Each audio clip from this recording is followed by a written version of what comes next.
যদি কোনো মানুষ রমজানের শেষ 10 দিন মসজিদে গিয়ে এতেকাফ করে, যদি কোনো মানুষ রমজানের শেষ 10 দিন মসজিদে এতেকাফ করে, চানমুনিতে কেউ করে কি করে না জানি না, চানমুনিতে কেউ করে করে অনেকেই করে না। যদি কেউ করে তাহলে লোকটার নিয়ম কি আছে, ওর বিধিবিধান কি আছে।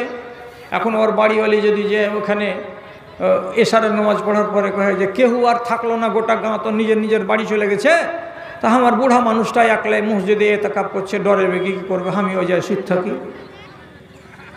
তো যদি স্ত্রী যে ওই হাজি সাহেবের কাছে যে যদি মসজিদে ঘুমায় তো ঘুমাতে পাবে না, এটা মানে মসজিদে যে কটা দিন থাকবে মহিলা, সেই কয়টা দিন নারীদের সংস্রবে আসা যাবে না, খিদমত নেওয়া যাবে।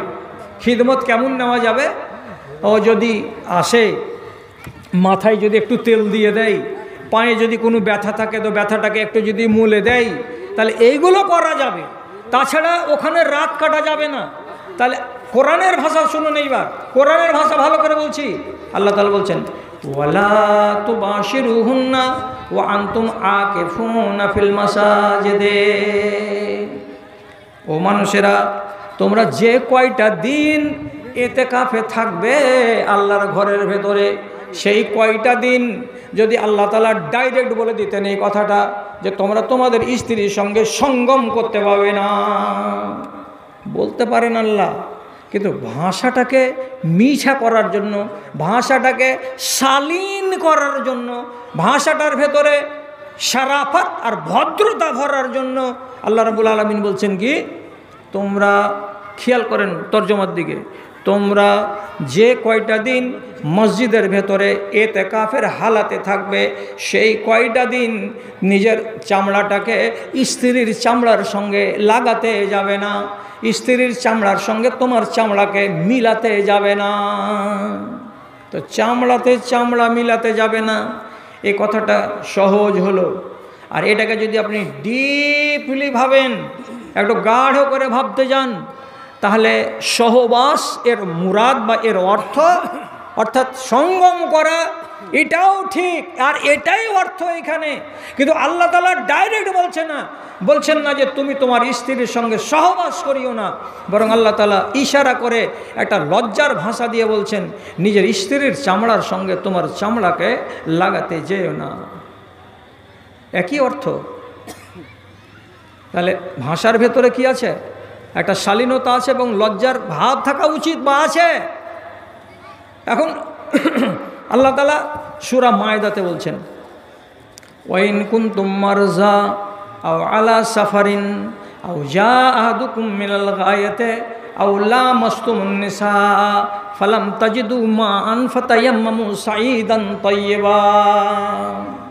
কি পানি যদি পাও তো ওযু করো, এমনি করে ওযু বানাও। তারপরে রব্বুল আলামিন বলছেন তোমরা যদি পানি না পাও, পানি যদি না মিলে, আর তোমরা যদি কি হয়ে যাও, জুনবি হয়ে যাও, তারপরে আল্লাহ তাআলা বলতে বলছেন আও লামাসতুমুন নিসা, অথবা তোমরা যদি বিবিকে ছুঁয়ে থাকো, তাহলে পরে তোমরা কি করো, পাক জমিনে হাত মেরে দিয়ে তায়াম্মুম করে নাও, এটাতেই তোমাদের পাক হয়ে যাবে। গোসল করতেই হবে, পানি লাগবে এমন কথাটা নয়। পানি ছিল না বলে তুমি কি করলে, এবার পাক হয়ে গেলে, কিসের দ্বারাই? তো পাক মাটির দ্বারাই। তো কোন কাজে? পায়খানাতে গেলে, জুনবি হয়ে গেলে, গোসলের দরকার পড়লো, তো জুনবি হয়ে টয়ে বলে তারপর আল্লাহ তাআলা বলছেন কি আও লামাসতুমুন নিসা, তোমরা যদি তোমাদের বিবিকে ছুঁয়ে থাকো, তো বিবিকে ছুঁতে গেলে শরীর নাপাক হবে। ছুয়ার মানে কি? এটাই হলো ভদ্র ভাষা। ছুয়ার মানে হলো বিবিকে ছুয়া, মানে বিবির সঙ্গে সঙ্গম করা। সঙ্গম করতে গেলেও ছুঁতে হয়, আর ছোঁয়া শব্দটা বলতে গেলেও সঙ্গমকে বুঝাই। তো আল্লাহ তাআলা ডাইরেক্ট এই কথাটা বললেন না যে তোমরা যদি তোমাদের বিবির সঙ্গে সহবাস করে থাকো তো তাহলে তোমরা এই উপায় অবলম্বন করো, এমনটা না করে মিষ্টি ভাষাতে ইশারা ইঙ্গিতে ভদ্র শালীনতার আন্দাজে বলছেন যদি বিবিকে ছও তাহলে তোমরা এই কাজ করো। বিবিকে ছুঁয়ে নিতে গেলে ওযু টুটে না। রাসূলুল্লাহ ওযু করেছেন, ওযু করার পরে নমাজে যাওয়ার আগে বিবির সামনে পড়ে গেছে, তো বিবিকে ধরে ওর মুখে চুমা দিয়ে দিয়েছেন, দিয়ে নমাজ পড়তে চলে গেছেন। অজু টুটে না, বিবির গায়ে হাত দিতে গেলে অজু টুটে না, বিবিকে চুমু দিতে গেলে অজু টুটে না, বিবির মুখে গালে পেটে হাত দিতে গেলে অজু টুটে না। তবু ফের আল্লাহ বলছেন যদি ছুঁয়ে থাকো তাহলে পরে পাক মাটিতে তুমি এই কাজ করো। তো এখানে ছোঁয়ার মানে কি? ছোঁয়ার মানে হলো সহবাস যদি করে থাকো তাহলে এই কাজ করো। তাহলে ভাষার ভেতরে একটা মিষ্টতা আছে আর ভাষার ভেতরে আদব আছে, এই কথাটাই রব্বুল আলামিন আমাকে আর আপনাকে শিখালেন। আমিও তো কথা বলার কালে বলতে পারি, আর যেমন রাগঝাল করিও না। আর আমাকে তো ভয় আছে যে এই চ্যানেলওয়ালারা কিছু কিছু এমনই হারামি চ্যানেলওয়ালা দুনিয়াতে পয়দা হয়েছে যে ইবলিসের জারজ সন্তানওয়ারা। হ্যাঁ, ইবলিসের জারজ সন্তানওয়ারা। আমরা ওয়াজ করতে করতে 1.5 ঘন্টার ভেতরে যদি কোনো একটা কথা আমাদের দ্বারাই একটু হেরফের হয়ে যাচ্ছে, সেটাকে আবার ছোট্ট করে ক্লিপ বানিয়ে সারা দুনিয়ার কাছে প্রকাশ করছে, তাতে বদরুদ্দোজা কেউ রেহাই দেয় না, আব্দুর রাজ্জাক বিন ইউসুফ কেউ রেহাই দেয় না, এই মুমতাজুল কেউ রেহাই দেয় না, হজরত আলী কেউ রেহাই দেয় না। এতে ওদের কি হচ্ছে? কামাই হচ্ছে। এই কামাইটা করার জন্য নালায়েকের মতো বুদ্ধি ব্যবহারগুলো করছে। তো কথাটা যেটা বলছিলাম যে বসা দিয়ে চুমু দিয়ে যদি চলে যাই নমাজ পড়তে, তো তাহলে তার ওযু নষ্ট হবে না। এখন প্রসঙ্গত বলতে আসলাম কথাটা কি, যে মিঠা মিঠা ভাষাতে আল্লাহ রাব্বুল আলামিন নবীর হাদিসে এরকম অনেকগুলো কথা পেয়েছি আর জানছি আমরা। নবী সুলাইমান একদিন বলছেন, লা তুফান্নাল লাইলাতা আলা তিসঈনা ইমরা, আমার 90টা বাড়িওয়ালি আছে, আমার 90টা বাড়িওয়ালির চোখের চারিদিকে তোয়াফ করব। আজ কি করব? তোয়াফ করব। লা তুফান্নাল লাইলাতা, আজকে রাত্রে আমি আমার 90টা বিবির ঘরে গিয়ে তোয়াফ করব। তো বিবি যে চৌকিতে শুয়ে আছে তার চারিদিকে ঘুরতে গেলে তোয়াফ হয় নাকি? কথাটা তো আরবিতে। মৌলভী ইলিয়াস কি বলছে? লা তুফান্না, আমি আমার বিবিদের ঘরের ভিতরে তোয়াফ করব। তো বিবির ঘরের ভিতরে তো তোয়াফ চলে না, কাবার চারিদিকে তোয়াফ চলে। ঠিকই তিনি তোয়াফ করলেন রাতের বেলায় 90টা বিবির, কিন্তু উনি ইনশাআল্লাহ বলেননি, একটাও বিবি গর্ভবতী হয়নি।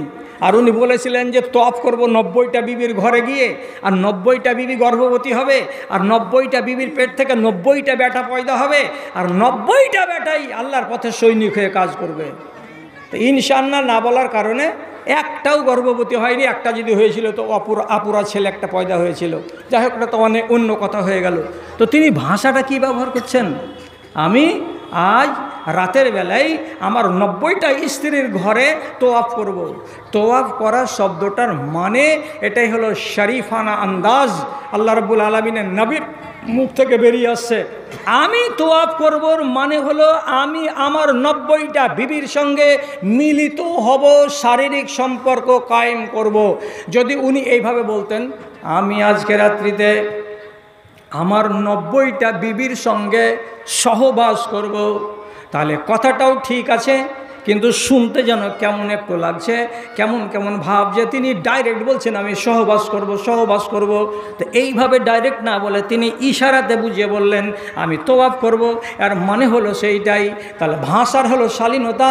তো রব্বুল আলামিনের নবীর হাদিস থেকে এটাই জানতে পারা যায় যে ব্যবহারে যেমন শালীনতা আছে তেমনি ভাষার ভেতরেও শালীনতা থাকবে। কথা শেষ করে দিচ্ছি, আর লম্বা করবো না, লোকজনকে বাড়ি যেতে হবে।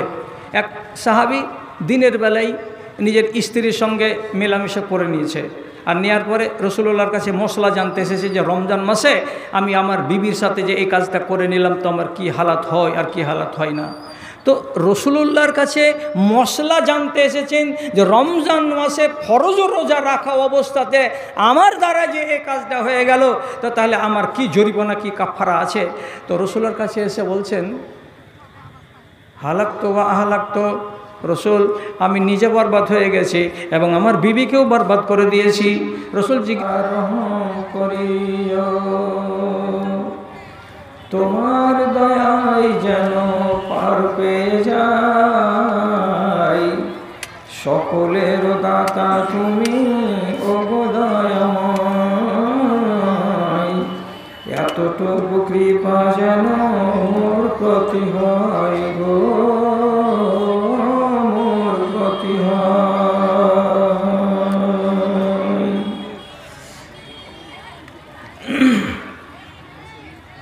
মাননীয় মুসলিম সমাজ, আরম্ভ মাত্রই আল্লাহ রব্বুল আলমিনের শুকরগুজারি করছি এবং তার সংক্ষিপ্ত স্তুতি বাদ গাইছি যে মহান আল্লাহ তাআলা আমাদেরকে আজকের এই সমাবেশে যোগদান করে দ্বীন ও ঈমান সম্পর্কে বহুমুখী আলোচনা শুনে তা থেকে নিজেকে সমৃদ্ধ করে নেওয়ার এবং উপকৃত হওয়ার জন্য এত সুন্দর সুযোগ আমাদেরকে দান করেছেন। অতএব সেই আল্লাহ রাব্বুল আলামিনের দরবারে একটুখানি তার নামাক হালালি করার উদ্দেশ্যে তার গুণ গাইতে যাচ্ছি, তার শুকরিয়া আদায় করতে চাইছি মোহাব্বতের ভাষায় আলহামদুলিল্লাহ।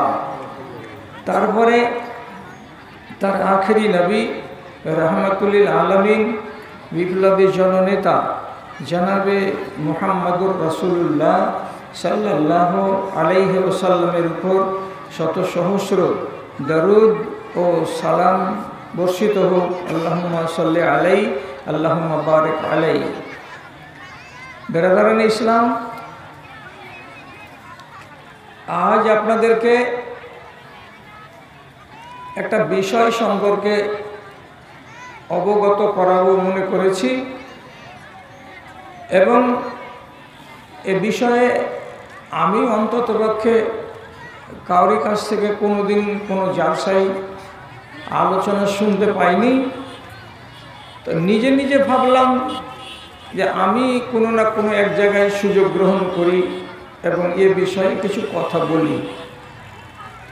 কথা হলো যে আমরা মুসলমান সমাজের লোক যেখানে সেখানে একটা শব্দ ব্যবহার করি মাঝে সাঝে, খুব পরিচিত শব্দ, সেটা হলো লজ্জা শরম। কিছু হয়ে গেলেই আমরা বলি ওকে লজ্জা নেই, কিছু হলে আমরা বলি ওকে শরম নেই। কিন্তু বুঝার কথাটা হলো এই যে লজ্জা যেটা কথা আমি বলছি মুখে, সেটা থেকে বুঝাতে চাইছি কি, অনেক মানুষ মনে করে কোনো একটা রমণী যদি নিজের কাপড়গুলোকে ঠিকঠাকভাবে শরীরে না রাখে তাহলে আমি ওকে বলি কি মেয়েটি লজ্জাহীনা। তাহলে কোনো মেয়ে ছেলে যদি বেপরদা হয়ে থাকলো তো তাকে আমি কি বললাম, মেয়েটিকে লজ্জা নেই। কথাটাকে শিখে রাখুন, লজ্জা আলাদা জিনিস এবং পর্দা আলাদা জিনিস। যেটাকে আমরা বলি বাংলাতে লজ্জা, এটাকে উর্দুতে বলা হয় শরম, এবং যেটাকে আমরা বলি পর্দা সেটাকে আরবিতে বলা হয় হিজাব। পর্দা আলাদা জিনিস আর লজ্জা আলাদা জিনিস, দুটো এক জিনিস নয়। কাকে বলে লজ্জা আর কাকে বলে পর্দা? তো প্রথমে জেনে নিন যে কোনো একটি জিনিসকে সম্পূর্ণরূপে আবৃত করে বা ঢেকে রাখার নাম হলো পর্দা। যেহেতু নারী জাতিকে আল্লাহ রাব্বুল আলামিন তার মাথা থেকে শুরু করে পা পর্যন্ত সর্বাঙ্গ ঢেকে রাখতে বলেছেন, এই বিধানটাকে বলা হয় হিজাব, এটাকে বলা হয় পর্দা। এবার কেউ যদি পর্দা না করে তাহলে তাকে বলতে হবে আমাকে ঠিকঠাক ভাষায় যে এই মেয়ে ছেলেটি পর্দাহীনা। আর যে মেয়েটি পর্দা করে তাকে বলতে হবে পর্দাশীলা। একটা নারী পর্দাশীল আর একটা নারী পর্দাহীন। যে পর্দায় থাকে সে পর্দাশীল, আর যে পর্দায় থাকে না সে হলো পর্দাহীন। লজ্জা কাকে বলে? লজ্জাটা হলো আরবি ভাষাতে বলা হয় ইনকিবাজুন নাফসে আলা শাইইন ওয়া তারকুহু খাউফান মিনাল লুমে। কাকে বলা হয় লজ্জা? মানুষের অন্তরের ভেতরে এমন একটা চেতনা তৈরি হওয়া, যেই চেতনাটা তৈরি হয় কোনো এমন একটি কাজের প্রেক্ষিতে যে এই কাজটা যদি আমি করি তাহলে আমাকে মানুষের পক্ষ থেকে দু চারটা কথা কাঁচা পাকা শুনতে হতে পারে, মানুষ আমাকে লান টান করতে পারে। এই একটা ভাবনা ভেবে নিয়ে মনের ভেতরে যে তৈরি হয় যে অবস্থাটা, তাকে বলা হয় সংকোচ, তাকে বলা হয় দ্বিধা। এই দ্বিধা এবং সংকোচ মনে তৈরি হয় বলে মানুষ কোনো একটা কাজ করে না। এই না করাটার নাম হলো লজ্জা। এই লজ্জাটারই আরেক নাম হলো শরম। এবার ভালো করে বুঝে রাখেন, লজ্জা ছেলে এবং মেয়ে উভয়ের জন্য রয়েছে, আর পর্দা নারীদের জন্য রয়েছে, নরেদের জন্য নেই। কি বুঝলেন কথাটা? পর্দা সারাটা শরীরকে ঢেকে রাখার বিধান, এটা নারীদের জন্য। আর যেটাকে বললাম লজ্জা শরম, এটা নর এবং নারী উভয়ের জন্য। আপনি যদি বুঝতে না পারেন যে মানুষের মনের ভেতরে যেটা একটা মানে সংকোচ তৈরি হয়, মানুষের মনটা শুকড়ে যায় বা জড় হয়ে যায়, এটাকে বলে লজ্জা। কথাটা খুব ভালো করে বুঝতে পারবেন। আপনারা কি নিজের জীবনে এই গাছটাকে দেখেননি? যেই গাছটাকে একটুখানি সামান্য যদি আপনি এই রকম করে হাত দিয়ে ছুঁয়ে দেন, তাহলে তার পাতাগুলোর সাথে সাথে কি হয়ে যায়? জড়ো হয়ে যায়। সম্পূর্ণ পাতা কয়টা ওই ডালটার জড়ো হয়ে যাবে, কুঁকছে যাবে। এই গাছটাকে আমরা কি বলি? লজ্জাবতী। লজ্জাবতী এর মানে এর ভেতরে সেই চেতনাটা আছে বলে তার ভেতরে লজ্জা তৈরি হলো, আর লজ্জা করলো এই জন্য তার নাম হলো লজ্জাবতী। তেমনি একটা নারী, সে যদি লজ্জা করতে জানে তো তাহলে আমি তাকে বলবো লজ্জাবতী। একটা পুরুষ যদি লজ্জা করতে পারে তো তাহলে তাকে বলবো লজ্জাশীল। তাহলে লজ্জা হলো মানুষের মনের ভেতরে একটা দ্বিধা, একটা সংকোচ। এই জিনিসটাকে বলা হয় পিওর বাংলাতে লজ্জা। এটা খুব ভালো চরিত্র, এটা খুব গুণের চরিত্র। কেন? নবী করিম সাল্লাল্লাহু আলাইহি সাল্লাম বলছেন, সুনানুল আম্বিয়ায়ে আরবাউন। পৃথিবীতে আদম থেকে শুরু করে নবিয়ানা মুহাম্মদ সাল্লাল্লাহু আলাইহি সাল্লাম পর্যন্ত যত নবী এসেছিলেন, আল্লাহ তাআলা সমস্ত নবীকে চারটা জিনিসে সমান ভাগীদার বানিয়েছিলেন। চারটা জিনিসে সব নবীকে আল্লাহ তাআলা সমান ভাগীদার করেছেন। কেমন? একটা নাম কি? আল হায়াউ। পৃথিবীতে যত নবী এসেছিলেন সবাই নবী ছিল লজ্জাশীল। কোনো একটা নবীকে আপনি দেখতে পাবেন না চরিত্রের দিক দিয়ে তিনি বেলজ্জা ছিলেন। একটাও নবীকে দেখতে পাবেন না যে তিনি লজ্জাহীন ছিলেন, বরং সমস্ত নবীকে দেখা যাবে তারা লজ্জাশীল ছিলেন। এক। দুই নম্বরে নবীজি বলছেন আত-তাআত্তুরু। আদম আলাইহিস সালাম থেকে শুরু করে আমার নবী পর্যন্ত যে কোনো নবী আতরকে পছন্দ করতেন, আতরকে ভালোবাসতেন। তিন নম্বর জিনিস হলো কি? আসওয়াক। পৃথিবীতে যত নবী পয়দা হয়েছেন সমস্ত নবী মিসওয়াককে বড্ড পছন্দ করতেন, দাঁতুনকে বড্ড পছন্দ করতেন। এবং চার নম্বরে রাসূল করিম সাল্লাল্লাহু আলাইহি সাল্লাম বলছেন আত-তাযাওউজু। পৃথিবীতে যত নবী এসেছেন সমস্ত নবীর সুন্নাত হলো বিবাহ করা, শাদী করা। বিনা বিবাহে, বিনা শাদীতে শুধুমাত্র 2 জন নবী থেকে গেছেন, সেটার কারণবশত থেকে গেছেন। বাকি একটাও নবী পাওয়া যাবে না যিনি বিবাহ করেননি, যিনি শাদী করেননি, যিনি সংসারের জীবনে আসেননি। এক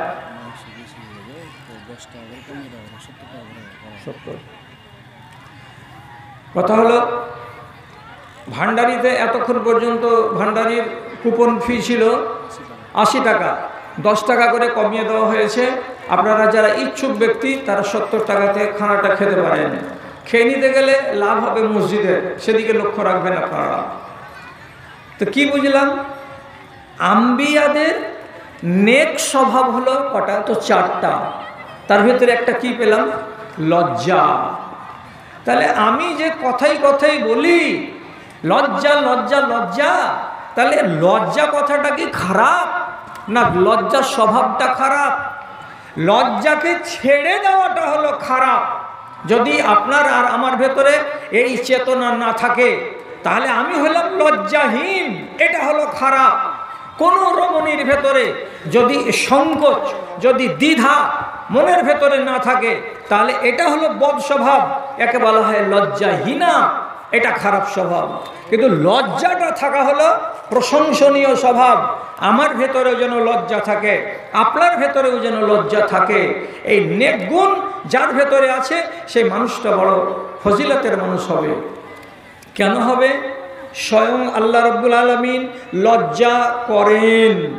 এক, আল্লাহ রাব্বুল আলামিনের যত ফরিস্তা আছেন সমস্ত ফরিস্তা লজ্জাশীল, লজ্জা করেন।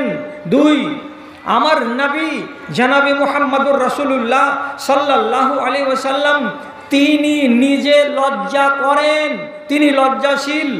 সাহাবায়ে কেরামদের অনেকের নাম আসবে যারা তাদের সম্বন্ধে লেখা আছে হাদিসের পাতায়, উনারা ছিলেন লজ্জাশীল। তাহলে এটা তো ভালো স্বভাব। মা বোনেরা এবং ভাইয়েরা, গোড়াতেই বলেছি, কথার প্রতি খেয়াল করুন, আমি পর্দার কথা বলিনি। পর্দার আইন আলাদা, পর্দার ব্যাখ্যা আলাদা। আমি যেটা বলছি সেটা হলো লজ্জা। লজ্জার মানে হলো সংকোচ, লজ্জার মানে হলো দ্বিধা, এবং রেজাল্ট বা পরিণাম মন্দ আসতে পারে এই ভেবে কোনো মানুষ যদি কোনো কাজ না করে বা থমকে যায় তো তাহলে সেটাকে বলা হয় লজ্জা। আর একটা কথা জেনে রাখবেন, লজ্জার কত দাম। একটা মানুষের ইমানদারের জন্য লজ্জাটা হচ্ছে লাগাম। যেই লোকটার কাছে লজ্জা আছে সেই লোকটার কাছে ঈমান ঠিকঠাক আছে। যেই মানুষটার কাছে লজ্জা নাই সেই মানুষটার কাছে তার ঈমান ঠিকঠাক নাই। কোথায় পেলাম?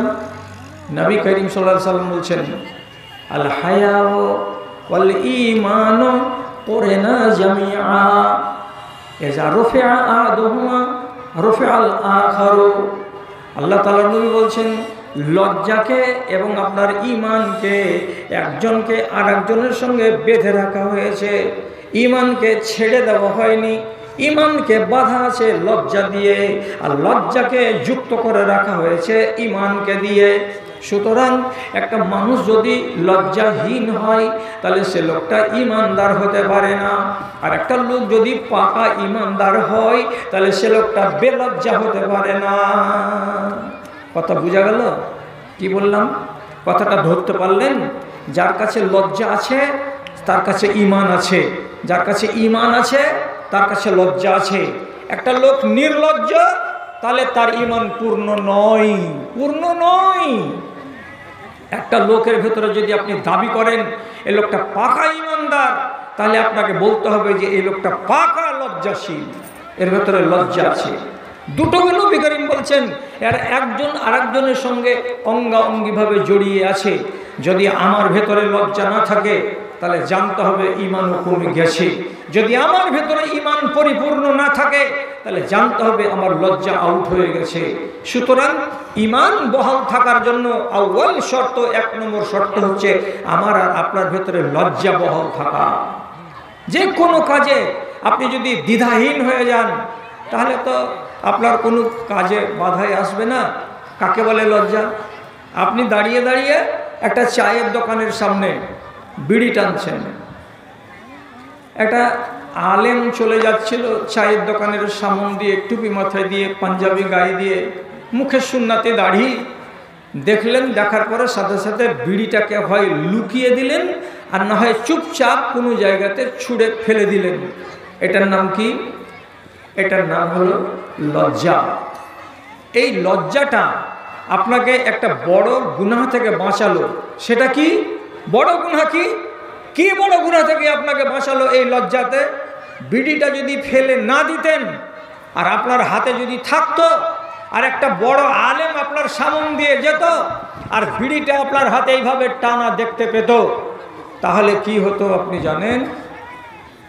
বেঁচে গেলেন। যদি না ফেলতেন তো বাঁচতেন না। কোনখান থেকে? রাসূলুল্লাহ বলছেন, আলেমের কদর করতে শিখুন, কথাগুলোকে বুঝুন, আল ফাল বলে সময়টা কাটাবো না। রাসূলুল্লাহ বলছেন, ইত্তাকু ফিরাসাতাল মুমিনি ফাইন্নাহু ইয়ানজুরু বিনুরিল্লাহ। একজন পাকা ইমানদার, একজন পাকা দিনদার, সাধারণ মানুষ হোক অথবা আলেমে দিন হোক, তার দৃষ্টি থেকে বেঁচে থাকো, তার নজর থেকে বেঁচে থাকো। কেন? একটা দিনদার, ইমানদার, পরহেজগার আলেম বা সাধারণ মানুষ ওর নজর দিয়ে যে দেখে, তো তার নজরে জ্যোতি থাকে। কার দেওয়া? তো আল্লাহর নূর দেওয়া থাকে। সে নিজের চোখ দিয়ে শুধু শুধু দেখে না, আল্লাহর নূরের দ্বারাই সে দেখতে পায়। কাজে একজন ফাসেক লোকের চোখে যা দেখা যাবে তার চাইতে অনেক গুণে বেশি গোপনীয় জিনিস দেখা যাবে, ধরা যাবে। কার চোখে? একজন আল্লাহওয়ালা দিনদার আলেমের চোখে। সুতরাং একটা আলেম যদি কোনো ছেলের সম্বন্ধে মন্তব্য করে দেয়, এই ছেলেটা কার গো, ছেলেটা বড় বদতমিজ, এই ছেলেটা কার গো, ছেলেটা বড় বদচরিত্র, এই ছেলেটা কার গো, তার স্বভাব বড্ড খারাপ, এই বলে যদি কোনো আলেমের চোখে কোনো মানুষ একটা বদ হয়ে যায়, মন্দ হয়ে যায়, তাহলে আসলেই সে বদ স্বভাবের ছেলে, আসলেই সে মন্দ স্বভাবের লোক। কেন? যে নবীজি বলছেন, মুমিনের ফিরাসাত থেকে, মুমিনের আকেল থেকে, মুমিনের ফায়সালা থেকে বেঁচে থাকো। কেন? তার চোখ দিয়ে যে দেখতে পাই, সে আল্লাহর নূর দিয়ে দেখতে পায়। তাহলে লজ্জা করেছিলে তুমি, আর করে এই জিনিসটাকে যে হাত থেকে ফেলে দিয়েছিলে, তো তাতে তুমি বাঁচিয়ে নিয়েছো নিজেকে। কি করে? যে আমি বেলজ্জা বলে এই আলেমটার সামনে আমি স্বীকৃতি পাইনি, বরং আমি কি স্বীকৃতি পেয়েছি? এটা কার ছেলে? অমুকের ছেলে, মাশাআল্লাহ, ছেলেটা ভালো। কেন? যে আপনার সামনে আমি কোনো খারাপ চরিত্র দেখতে পাইনি। তাহলে বাঁচালো কে আপনাকে? এই লজ্জা। আর এই লজ্জা যদি না থাকে, আর আপনার যদি পরিণাম বলে চিন্তা না থাকে, কি বলে পরিণাম? ধর এগুলা মুলবিতে দেখলে তো কি, আল্লাহকে বলে ভয় করি না, তখন মুলবিকে দেখে ভয় করবো নাকি?